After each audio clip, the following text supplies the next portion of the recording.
Kuues käik podcasti toob teieni Ott Tänaku ametlik sponsor Betsafe. No nii, tervitused taas kõigile rallisõpradele. Kuues käik on paari nädalase pausi järel taas eetris siis tuttava koosseisuga Raul Õessar ja Karl Kruda. Tervitused ka minu poolt, et tere tulemast tagasi, Raul. Jah, kõik on taas normaalsuses, kõik on selline hästi lõppenud, nii et saame taas kahekesi siin eetris olla. Portugali ralli on meil siis see, mis meid siia kokku toob Delfi stuudiosse, armsasse ja väga uue tehnikaga stuudiosse. Ja räägimegi siis täna sellest, mida siin Portugalist oodata. Räägime sellest, mida toovad meieni või mida pakuvad meile Betsafe'i koefitsiendid. Räägime kuulajate küsimustele või vastame siis kuulajate küsimustele, mida on taas, ma ei tea, rekordiliselt tulnud ja natuke paar sõna räägime siis ka sellest suurest vekslist, mis Karl siin eelmise etapi ajal õhku viskas selle Sebastian Loebi numbri 19 küsimusega seoses, nii et püsige kindlasti meie lainel. Aga läheme alguses kohe siin Portugali ralli juurde, võtame härjal sarvist kinni. Kruusa peal me endiselt oleme. Portugali ralli, mina kujutan seda ette nagu natukene tehnilisem kui, ma ei tea, Sardiinia või Soome, aga ikkagi selline mõnus ralli, mis Ott Tänakule peaks ju hästi sobima, või kuidas? Tere ka minu poolt jälle. Hea on olla siin tagasi jutustamaks just sellest Portugali rallist, mis tegelikult on mullegi pakkunud päris palju emotsioone ja sinu küsimusele otseselt siit kohe vastates ütleksin, et see on ma arvan, et üks keerulisemaid kruusaetappe, et nüüd 2 etappi järgmised, mis tulevad Portugal ja Sardiinia on üsna nõudlikud, seda on ka natukene Ott Tänaku ajaloost näha, et kordamööda 1 aasta katkestad, teine päev lõpetad, et selline jada on Otil ka olnud ja ka sellest Portugali rallist ka rääkides, siis 2009 aastal oli see ralli veel Fafes või Algarves Lõuna-Portugalis ja see oli tegelikult Oti esimene nii-öelda Euroopa etapp, mida ta sõitis, see oli siis Subaruga. Aga nüüdseks on ta seal tagasi WRC autoroolis Toyota Yarisega ja šansid kindlasti tal suuremad kui eelnevatel aastatel. Kui jada jälgida, siis peaks tulema seekord poodiumi koht ja 3. Küll aga me loodame ju sealt paljugi enamat, sellepärast, et lihtsalt me tahame seda. Aga Portugal ei ole lihtne, seal on päris palju kive, liiva, mäe külgedel sõidetakse ja viimane kord, kui mina seal käisin või nüüd eelmise aasta piltega vaatasin, siis Portugalis toimub päris palju metsatulekahjusid, et eelmine aasta oli ju selline mees nagu Yazet, kes põletas 20 hektarit maha oma ühe autoga kogemata ja sealt olid vägevad kaadrid liikusid internetis, kuidas ta hüppas järgmisesse esivedusesse autosse sisse ja kaardil kuks lahti go, et keegi ei saanud aru, mis toimub, aga tegelikult nagu tagant suur mets põles. Et seal on päris mitu asja, mis võivad siin nii-öelda ära catchida ja hästi palju on juhtunud ka suuri avariisi, nii Otil, Padonil põles seal auto maha, et see hooaeg, kus see etapp ka toimub, on selline väga ohtlik metsatulekahjude hooaeg tegelikult, sest seal on nagu üsna kuiv juba ja läheb nagu suvisesse sellisesse kliimasse. Aga ma usun, et see tuleb kindlasti põnev. Jah, nagu sa ütlesid, siis Ott Tänakul selline omamoodi seeria seal Portugalis on käimas, et ei ole ta veel kordagi seal poodiumile jõudnud, on saanud seal 6. koha, on saanud seal 5. koha, on saanud seal 4. koha, et natukene selline naljakas selline seeria seal paistab, aga loodame, et see ikkagi tuleb natuke parem, kui me siin lootsime. Samas ma praegu vaatan, et 6. kohta ta tegelikult ei ole saanud, et 5. kohast on alanud see seeria praegu. Et 5. koht katkestamine ja 4. koht katkestamine, et praegu selle seeria järgi peaks tulema nagu 3. kohta ja siis järgmine aasta äkki jälle katkestamine, aga loodame ikkagi, et asjad lähevad natukene veel paremini. MM-sarja üldseis on ju siis teadapoolest selline, et pärast Tšiili rallit siis Sebastian Loeb tõusis MM-sarja üldliidriks, on tal koos siis 122 punkti, Ott Tänakul on kirjas 112 ja Thierry Neuvillil, kes siis Tšiilis selle suure avarii tegi ja sootuks punktideta jäi, temal siis 110 punkti ja esikolmik on ikka täiesti teistest juba eraldunud, nii et seal ei saa midagi öelda. Esikolmik, see suur kolmik WRC sarjas jagab taas selle tiitli ära, selline tunne vähemalt praegu on. aga eelmine aasta, mäletame, Ott Tänaku jaoks seesama katkestamine, Viano do Castello katse kohe seal reedesel esimesel päeval või reedesel esimesel katsel, siis oli ta vist ühe selle katse oli enne võitnud, mis seal äkki oli neljapäeval see publiku katse, et sai ta oma selle suure seeria sai pikendatud, et igal rallil on ta siin ju ühe katse võitnud alates siin kas üle-eelmise aasta Korsikast, kus ta jäi katsevõiduta, sealt alates on igal rallil ühe katse võitnud ja see oli siis kõige napikam, ütleme, nendest sellest seeriast, et kohe reedesel esimesel katsel see asi juhtus, kuulus kivi tee peal ja veel kuulsam põhjakaitse, et no Tänak ise küll on öelnud, et ei ole mingisugust sellist põdemist selle tõttu, et ja ilmselt ei tohiks ka olla. Ma arvan, et ei ole seal mitte mingit põdemist, et see, mis oli, see juba oli, praegu tuleb keskenduda ikkagi uuele aastale, uuele hooajale.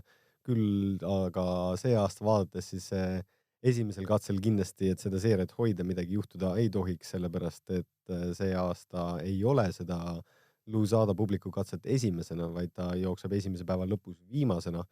Küll aga, mis on üldse põnev siit Portugalist, on see, et on tagasi tulnud B-rühma ajastu katsed Arganili külje all, mis on siis sellised teed, mida ei ole mitte keegi sõitnud. Nii et esimene päev on meil jälle puhtalt lehelt, uued noodid ja kõik peavad usaldama seda legendi, et teine, kolmas päev on nii-öelda vanad katsed, mida nad on juba mõned korrad läbinud, aga esimesel päeval siis ei ole isegi vanameister Lööb neid sõitnud, et need tulid viimati sõideti 2001 aastal ja ütleme, et need videod, mida internetis võid näha kuskilt B-rühma ajastust, need on nagu need katsed. Aga see kunagi need peatati sellepärast, et 5 aastat järjest vist seal tuli kõvat vihma ja padukat ja see oli suht muda ralli ja siis Portugal kaotas oma selle nii-öelda ralli korraldamise õiguse ja pärast seda, kui nad tagasi tulid, siis nad tulidki seal Lõuna-Portugalis Algarve kandis, aga siis Portugali fännid, kuna nad on nii tulihingelised fännid, siis kõik protestisid ja nad isegi Portugali enda fännid ei on nõus vaatama minema Portugali MM-i, kuna ta lihtsalt ei olnud seal, kus need kõige õigemad katsed on. Ja siis kunagi võttis siis Portugal tagasi otsuse, et nad liiguvad tagasi üles sinna põhja Fafe kanti, kus siis on need suured ja kuulsad hüpped ja nüüdseks nad toovad veel tagasi ju siis meil veel B-rühma ajastu katsed, et esimene päev saab kindlasti olema põnev, mida ma tahaksin jälgida. Ja esimese päeva võib-olla natukene huvitavamaks muudab ka see tõsiasi, et ei ole meil ju kavas seda tavapärast hoolduspausi seal lõuna ajal, et pannakse need esimene ring nii-öelda, need 3 katset pannakse ära ja siis saadakse ainult trehvid ära vahetada ja pannakse juba järgmisele 3, et kui seal mingisugune katkestamine tuleb seal päeva alguses, siis need karistusminutid või need trahviminutid on niikuinii suured, aga kui sul mingisugune probleem tekib autoga, siis sa ei saa seda lõuna ajal ära parandada. No, kui esimesel katsel juba peaksid vea tegema, siis sa saad 50 minutit trahvi, 49. Et tõesti see eksimisruumi seetõttu on vähem, aga kui teise päeva juurde minna, siis tegelikult näeme seal see Amarante katse 37,6 kilomeetrit, nii pikki katseid, ma ei tea, kas on isegi sel hooajal olnud üldse. Võib-olla mingisugune üle 40 vist oli isegi, aga see 37 on ikka päris korralik distants, arvestades neid praeguseid tavalisi katsepikkuseid, ja see Amarante katse on siis selle laupäevase päeva sellise tiiru selline viimane katse ka veel, et see ilmselt tekitab mingisugust taktikalist mängu ka seal, et kes hoiab natuke rohkem rehvi võib-olla seal alguses ja see ka, et kui sealt 2 pikka katset juba ära sõitud, siis selleks 37 kilomeetriseks veel kogu oma konsultatsioon kokku koguda, et see ilmselt on päris korralik väljutse. See praegune isegi ajalugu näitab, et siin rehvi hoidmisest sul ei ole aega ralli alguses tegeleda siukse asjaga, et võib-olla viimasel päeval power stage'iks, kui sul on midagi juhtunud, aga see Amarante katse on tõesti tegelikult on ta päris keeruline katse. See algab sellise mäe külje pealt, kus on väljas suured puud ja nii-öelda kukub nagu alla ka, natukene meenutaks nagu oleks Austraalias, pind on siukse peene kruusaga ja libe, kurvid on pikad ja just nagu kahanevad, lähevad natukene kinni ja see katse muutub, see stiil muutub seal nii palju mäest üles, mäest alla, kitsaste kivide vahel ja lõpuks see on väga nõudlik katse ja 37 kilomeetrit pakub ikka absoluutselt kõike ka seal ja tegelikult sealt tulevad need väga kuulsad pildid ka nende suurte kivide vahelt.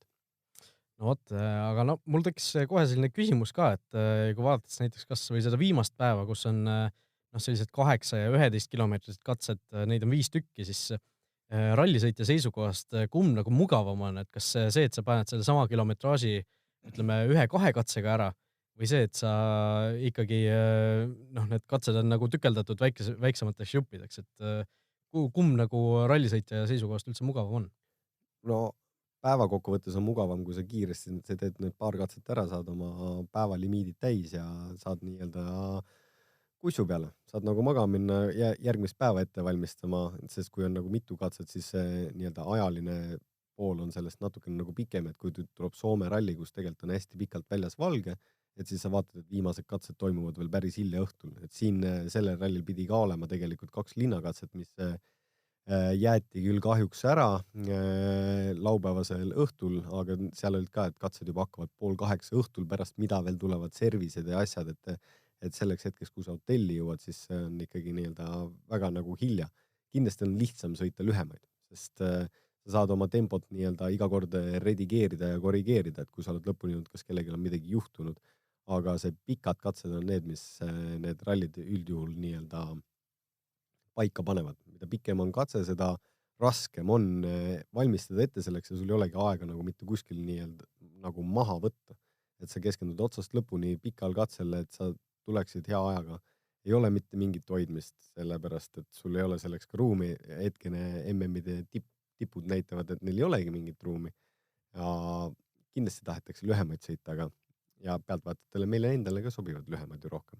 Siis on nagu kiiremini käib, et sa näed nagu rohkem ja tekib siuke võitlus. Ülevaade on natuke parem, eks ju, et sul ei ole 20 autot seal korraga raja peal, aga see on võib-olla natuke maitse asi ka, võib-olla mõnele just meeldib, kui on hästi pikk katse ja no mina, kui neid Delfi otseblogisid teen, siis lühemad katsed selles suhtes on kindlasti mugavamad, et ülevaade on parem ja sa saad nagu, sul on vaja vähem autosid korraga jälgida, eks ju, et kui sul on 10 autot, 10 WRC-d korraga, siis keegi kuskil seisma jääb, siis võib-olla esialgu ei panegi seda tähele, aga tõesti, nagu sa mainisid, 2 katset jäeti ära ka Villanova de Gaia, sellise linna, need sellised väiksed 2-kilomeetrised sutsakad seal laupäeva õhtus pidid olema, aga paar nädalat tagasi siis kohalik linnavalitsus või mingisugused munitsipaalinimesed seal otsustasid, et me ikkagi ei ole valmis seda asja ka seal läbi viima ja seetõttu siis 2 katse võrra vaesem see Portugali ralli on.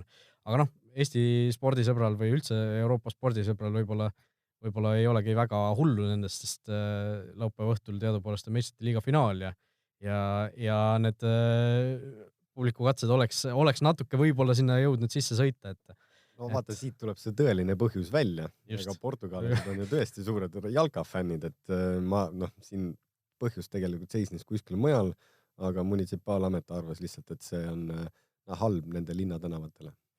Just, igatahes neid katseid ei sõideta, aga üks publikukatse siiski reede õhtul kavas on. Aga läheme veel natuke nende Portugali ralli üldiste teemade juurde. Hyundai'st natuke räägime, tegid järjekordse otsuse, Andres Mikkelsen sarnaselt siis Korsikale jääb Portugali rallit kõrvale, Sebastian Loeb tema asemel saadetakse tulle. Andrea Adamo ikkagi selgelt jällegi paneb oma jala maha ja lööb rusikaga vastu lauda, ütleb, me teeme nii, nagu mina tahan ja ei ole siin mingit kobisemist kellegi. Aga nad peavad seda rada pidi minema ka. Hetkel nad on kasvatanud oma punkti edu 29 punkti peale manufacture'ites meeskondlikus tiitlis, et seda säilitada, et selle tiitel seast ära võtta, siin ei tohi lasta kellelgi viga teha, et sa pigem võtad vanameistri, kes teab, et ta ei pea midagi tõestama, sest tema ei pea siin olema. Tema võib ka kuulata täpselt meeskonna sõna, et kui ta kohe alguses näeb, et nagu ei ole võib-olla võrdväärne hoog teiste konkurentidega, et siis ta võib-olla sõidabki täpselt punktide peale ja Sebastian on seda alati näidanud ka, et kui ta alguses kukub võib-olla rivist tahapoole, siis ta vaikselt nokitseb ennast tagasi sinna poodiumile. See, mida ta tegi Tšiilis tegelikult. Et kui sa võtad versus Andres Mikkelsen, kes tegelikult, keda on jäetud juba kõrvale paar korda, et tal on ju vaja tõestada, et ta ju tahab kohe näidata, et ma tegelikult tal on selle koha vääriline, et ma ei saa aru, miks te mind kõrvale jätate ja eks see nii-öelda psühholoogiline pool seal kindlasti taga on. See ei ole lihtne otsus, mida on Andrea Adamo teinud. Kindlasti mitte, aga see ei pruugigi olla ainult tema enda otsus, et see võib tegelikult tulla juba kuskilt Koreast. Neil on meeskonnas 9-korda maailmameister ja teised, et sa ju hakkad nagu vaikselt sorkima, et kuule, mis teed? Teeme nüüd nii, et me see aasta võidame. Ja Mikkelseni puhul tegelikult see Korsika rallit kõrvale jätmine ju mõjus talle sellest suhtes hästi, et kohe järgmisel etapil Argentiinast tuli ju üle pika aja poodiumi koht, et et võib-olla siis seekord ka Sardiinias tuleb see otsust lõpuks kasuks, aga noh, Hyundai kohta on ju veel siin jutud liikumas, et Soome rallil noh, profimeeskonnal võitlemas tootjate MM-tiitlile on selline olukord tekkimas, et nagu ei olegi 3 autot sinna panna, et noh, Neuvill on niikuinii sinna minemas, noh, Mikkelsenil ka ilmselt pääsu pole, aga ei Sordo ega Lööb ei taha nagu kumbki seda 3. kohta endale võtta. Vähemalt sellised andmed on nagu liikunud ja on siis sahistatud siin, et äkki tuleb Hayden Paddon tagasi, äkki võetakse siin Jari Huttunen, kuulus mees, kes siin Karl Krudal alla jäi. Minu lemmik. Jah, sinu lemmiksõitja. Et noh, see minu jaoks tundub nagu ka täiesti jabur olukord mõnes mõttes, et noh, kas või see, Lööbi puhul nagu Lööbil ei saa ilmselt keegi midagi ette heita selles suhtes, et tema, nagu sa ütlesid ka just, ta ei pea siin olema, ta ei pea seda asja tegema, ta võib ükskõik mis hetkel öelda umbes, et nägemist, et noh, mul ei ole seda vaja. Sordo puhul on see just nagu tekitab küsimärke, et miks tema just niimoodi oma, ütleme, iseloomu välja näitab. See ei tea, ega Sordo on ka tegelikult, ta on praegu täpselt, tal on võetud see koormus maha, see nagu tiitlikoormus nagu tervelt hooajalt. Need üksikud etapid, mida ta on teinud, ta on nendel etappidel väga hästi esinenud ja ta on täitnud seda meeskonna rolli, et ta toob häid punkte. Ütleme, et Lööb võib-olla toob natukene paremini. Miks nad sellist otsust teevad? No, ega ma ei tea, ega see on ohtlik ka muidugi ühest küljest, et kui sa võtma hakkad seda, aga see võib ka olla lihtsalt kellegi 3. surutud või see võib ka olla versioon, et tegelikult ju 2017 siis, kui tuli Teemu Sunninen, istus WRC autorooli, siis ta ikka näitas suurepärast kiirust. Nagu esimesel etapil ta ikkagi oli suutis meestega võidu sõita nii Poolas kui Soomes. Et tegelikult see annab nagu aimdus, et kui sa oled kodus, siis see võib nagu, seal võib olla nagu šanssi. No, veel parem näide võib-olla Esa-Pekka Lappi, kes ju ka, kui ta Soomes võitis 2017, mitmes see MM-ralli tal üldse oli WRC autos, et see oli ka ju tegelikult väga, väga kiire seal kodus, aga noh, üks uus mees me võib-olla ka, kui Portugali ralli juurde tagasi tulla, siis kellest võib rääkida on see, et Gus Greensmith, seni siis WRC2 Pro klassist meile sel hooajal tuntud mees, istub siis M-spordi 3. WRC autosse Portugalis, et no me Pontus Tiidemandi pealt nägime hooaja alguses, et temal oli nagu väga raske ikkagi kiirust näidata seal WRC konkurentsis, olenemata sellest, et WRC2 väga kiire oli enne seda. Mis võiks nüüd Greensmithi eesmärgiks olla, et no pealt näha tundub väga sümpaatne sõit ja alati annab ägedaid intervjuusid ja selline chill vend nagu tundub, aga mis nagu reaalselt nüüd, kui ta saab selle suurte poiste mänguasja endale istumise alla, et mis see eesmärk võiks olla, mida ta Portugalis sihtima peaks? Kas lihtsalt, et see ralli lõpuni sõita, kogemusi koguda või ta ikkagi kuskil pea taga sopis kuskil mõtleb, et ma pean ikkagi mingisugust kiirust ka näitama? Ma arvan, et tema esmane eesmärk on see, et ta peab olema kiirem kui kõik WRC2 sõitjad, nii WRC2 Pro kui WRC2 sõitjad. Aga ma ei usu, et ta väga suurt järgmist plaane nendele selle jaoks valmis mõelnud. Ma arvan, et see ongi see taktika, mille peale ta läheb, et ta peab lihtsalt nagu kogemusi koguma. Ja ega nüüd WRC autoga on tegelikult, ma lugesin ka tal seda uudist või mis ta rääkis pärast seda esimest testi, mis ta on selle autoga teinud, mis esimene test oli tegelikult juba eelmine aasta, aga seal tema uudisest tuli ka välja, et see sõidustiil on ikkagi nagu erinev ja eks see on nagu suhteliselt kindel ka, sest WRC-l tal ei ole 50-50 jaotusega diferentsiaalid, vaid seal on keskdiffer ka, mis jagab veel jõudu, et see auto on tegelikult stabiilsem, see sõidab sirgemini, tal on aerodünaamika, sa saad kurve läbida kiiremini, et see, ma arvan, et nüüd see nädalavahetus, et kui Gus Greensmithi sõitu vaadata nagu pildist, välises pildis kui ka siseses pildis, siis see sõit kindlasti annab mingi aimduse, milline on tema sõidustiil ja kui kaugel ta on, et kas ta on tegelikult selle auto vääriline või veel ei ole. Just, aga läheme meie hea toetaja Betsafe'i rubriigi juurde. Võtame siis kõigepealt meelde tuletuseks ette selle uue kliendi pakkumise, et kui teed Betsafe'is endale konto ja panustad seejärel vähemalt 10 euro eest, vähemalt kohviga 1,5, siis annab Betsafe omalt poolt 25 eurose tasuta panuse. ja nii saab siis seda kasutada 4 kuud järjest, ehk kokku on võimalik 100 eurot tasuta panustamisraha endale välja teenida. Aga Betsafe'is on üleval ka Portugali ralli koefitsiendid ja noh, võib-olla esiteks võttagi see Portugali ralli võitja, Ott Tänak 2,22, Ogier 4,00, Neville 6,50, Miik 8,00, Evans 12, Jari-Mati Latvala 10, Lööb 10, noh, Sordo 15, Lappi 25, Sunin 35, Greensmith 60, et no mulle tundub, kusjuures nendest väärtustest kõige isuratavam isegi see Terrine Villi 6,50, et noh, kui mõelda selle pealt, ta esimesel päeval alustab ju 3. ehk siis ei pea päris esimestena seal teed puhastama, ja ta noh, enne seda Tšiili avariid tundus nagu väga sellise hea rütmi sisse saanud olevat, et ei tee lollusi, ei tee nagu mingisuguseid asju, mis tema edu seal takistada saaks, aga noh, see avarii tuli sisse, on ju. Aga no enne seda oli ta ikkagi väga hea soos, nii et see 6,50 tema puhul tundub ikkagi päris hea väärtus, arvestades seda, et Ott Tänakul on näiteks 2,22, et see vahe on päris suur.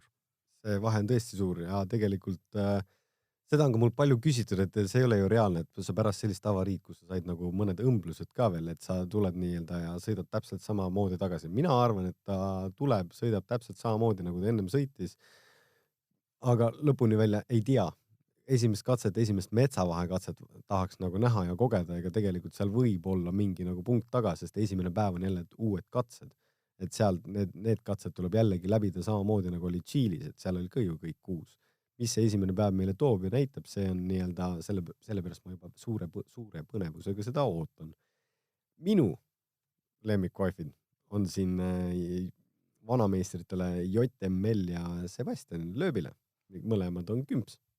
Jari-Mati tuli väga hästi Tšiilis nii-öelda psühholoogiliselt ja ta oli tegelikult juba jube heas tempos ja Sebastian Loeb oli teine päev ikkagi nii-öelda kõige kiirem ja tegelikult ta sealt esimese päeval ta oli esimest korda kruusa peal Hyundai WRC-ga. See oli tema jaoks kindlasti keeruline. Tšiilis olid muidugi, kõik olid puhtal lehel, et kõik pidid nagu kõiki katseid sõitma esimest korda. Portugalis on see natuke keerulisem, see 2. ja 3. päev, et tema peab videomaterjalide pealt selle ära hindama ja nii-öelda eeltööd tegema, kui teistel on olemas kõik legendid ja kõik asjad. Aga sellegi poolest need koefid on tegelikult magusad ja nagu meie enne saadet korra rääkisime, et siis tegelikult need top 2 ja top 3 koefid on ägedad. No on, et seal esikolmikusse jõudmise koefitsient näiteks Elvin Evans 3,50, Sebastian Loeb, kelle peale mina Tšiili ralliel panustasin, et jõuab esikolmikusse jõudiski, nüüd seekord on natukene väiksem see koefitsient 2,85. Teemu Suninen ka tegelikult aeg-ajalt kiirust näidanud, ei jõua ilmselt sinna esikolmikusse, aga kuna see koef on 10, siis mingisugune väike sümboolne summa võib-olla isegi sinna panna. Üks koefitsient võib-olla viimane, mis veel välja tuua, Ott Tänak versus kõik ülejäänud ralli võidu peale. Ott Tänak 2,22, okei, aga ükskõik kes teine võidab ralli 1,60. Arvestades seda, mis ajalugu nagu Tänakul Portugalis on, et ta ei ole seal kunagi esikolmikusse jõudnud, siis see 1,60 kõlab ikka päris isuäratavana, et mina isegi võib-olla oma sellise panustamissoovituse paneks sellele, pigistaks natuke sellise Tänaku fänni silma kinni ja teeks sellise panuse sellele, aga eks kõik leiavad endale kindlasti oma panused üles Betsafe'i lehel Ott Tänaku WRC ralli panused, seal on kõik erinevad 16 kategooriat saadaval, nii et kõik oma lemmiku kindlasti sealt leiavad. Aga aeg pressib peale, läheme siis võib-olla kõigepealt võtame ette selle Tšiili rallil, nagu öeldud, Karli poolt välja visatud veksli, Sebastian Loebi number on 19. No, Mikker on sinu. Tere, Karl.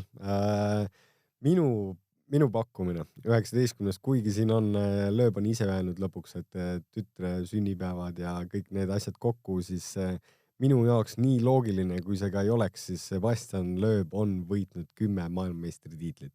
9 korda võitis ta WRC ja 1 korra võitis ta JWRC. Et 1+9 ja täpselt selles järjekorras ka aega. Ta võitis alguses JWRC 1 korra ja siis 9 korda pani MM-tiitlit järgi ja see on kõik ka veel jadas. Jah, et kuskil mingisugune selline selgitus oli ka isegi Loebilt endalt, ma nagu kuskil nägin seda või kuskil kuulsin seda, et võib-olla seal on ka mingisugune tõetar kindlasti sees, aga kuna me küsisime just seda, et mis see sinu arvates see õige vastus on, siis tõesti selle põhjal saab korraliku sellise sõela teha, aga ma tunnistan ausalt, minu mailbox pole ammu nii umbes olnud, neid pakkumisi tuli no reaalselt peaaegu 100 vist. Et noh, kõik võimalikud täiesti noh, uskumatud pakkumised. Keegi pakkus seal, et kuna ta kaotas Dakari rallil 19 sekundiga, siis see on tema motivatsioon, et seal WRC-s kõvasti panna ja mingisugused Toyota Corolla, mingid numbrimärgid tulid sisse ja täiesti uskumatud asjad, aga noh, ilmselt see tõde on seal ikkagi tütre sünnikuupäeva ja selle 1+9 sees, et no hästi palju pakuti muidugi seda, mis oli minu üks selliseid noh, mida ma oleks ise pakkunud, et see 1+9 ehk siis nagu ühe korra on, või noh, ta on olnud number 1 9 korda. Siis selline, aga tõesti, lõpuks 10, vist oligi täpselt 10 sellist õiget vastust meile tuligi, õiget siis Karli pakkumise peale.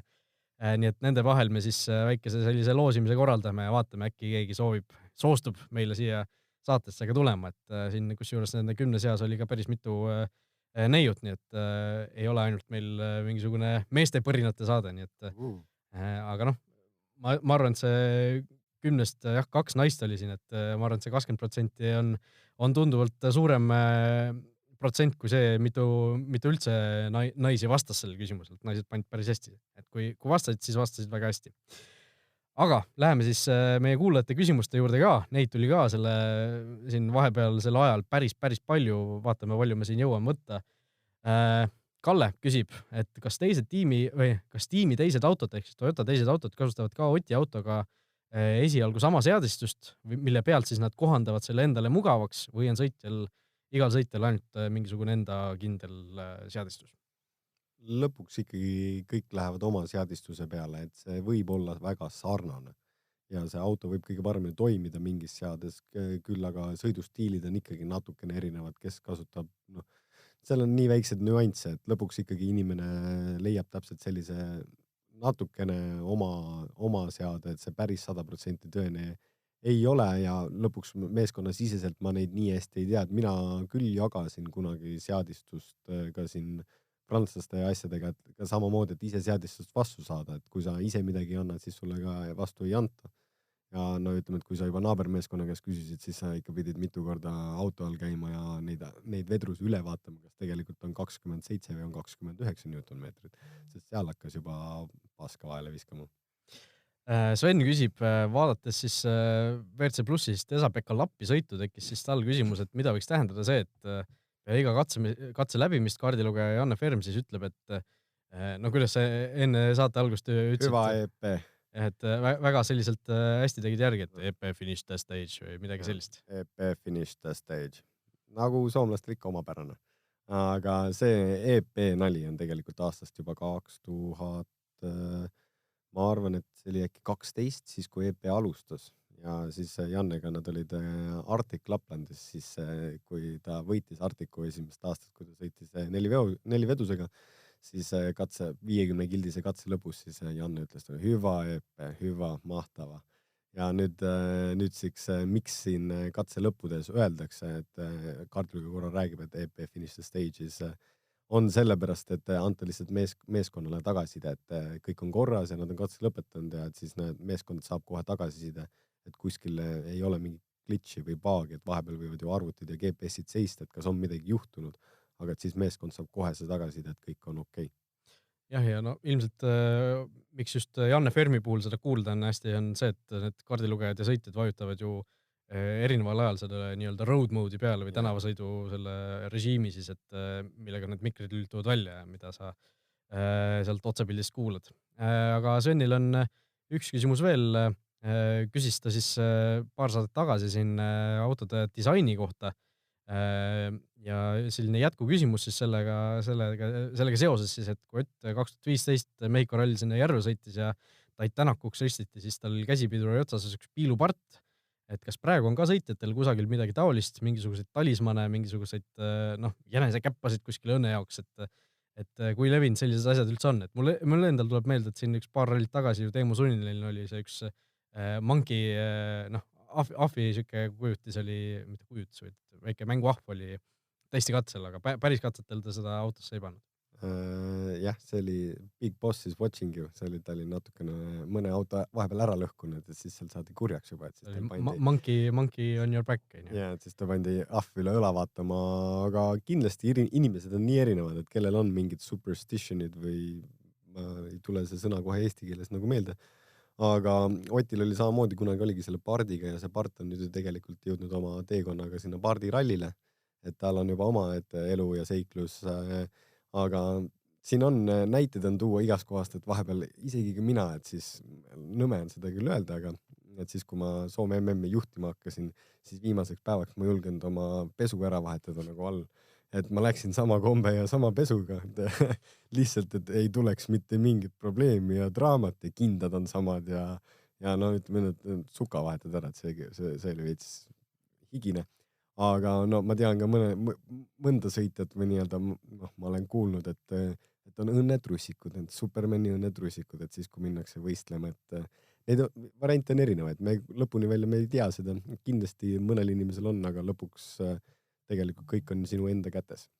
Just, tuleb mingisugune täiesti ähmaselt tuleb meelde, et mingisugusel WRC sõitjal oli ka vist kuskil ukse küljes oli mingisugune, seal kuskil taskus oli kinni pandud mingisugune ka selline hea õnne jaoks mingisugune asi, et eks neid asju kindlasti on, võib-olla kõiki ei julgegi inimesed välja öelda, et mine tea, võib-olla seal lööbi Dogeet võidavadki oma tiitlit sellega, et see kunagi aluspesu ei vaheta või midagi. Aga jah, eks võib-olla sellest kõigest ei tahagi täpsemalt teada. No igatahes, aitäh, et olite kõik ikka meiega, kõik rallisõbrad, järgmine 6. käik on eetris siis juba reede õhtul ja siis väikese üllatusena on meil Karl Kruda asemel üks uus külaline, aga selle jätame siis praegu saladuseks veel, Karl ise ei saa siis muude kohustuste tõttu meil saates olla, nii et oodake huviga reedest päeva. Meie täname, kui teil on meile küsimusi, saatke need ikka aadressil 6kaik@delfi.ee ja mis siis ikka, olge tublid. Umbes täpselt nii, mina veel omalt poolt üheksin öelda ühe väikse fakti veel, et Portugalis nüüd tuleb esimest korda starti Evolutioni Škoda Fabia R5, mis on siis facelift, niimoodi, et kui sa väljas seda vaatad, siis põhimõtteliselt mitte midagi muutunud ei ole. Küll aga on stardis uus auto Jan Kopeki ja noore Kalle Rovanpera käte vahel, et kindlasti see saab olema ka põnev vaatama, et kas ja kui palju on siis Škoda jõudnud edasi arendada midagi, mis neil kunagi tuli väga hästi välja. Aga tänud kuulamast, ma loodan, et ka homne saade on teil põnev ja kui siis varem kui mitte, ma saan aru, et Raul loosib välja ka selle õnneliku, kes saab tulla saatesse siis. Ja siis hoidke silma peal ja tähelepanelikud ja et äkki me siis siin varsti kohtume.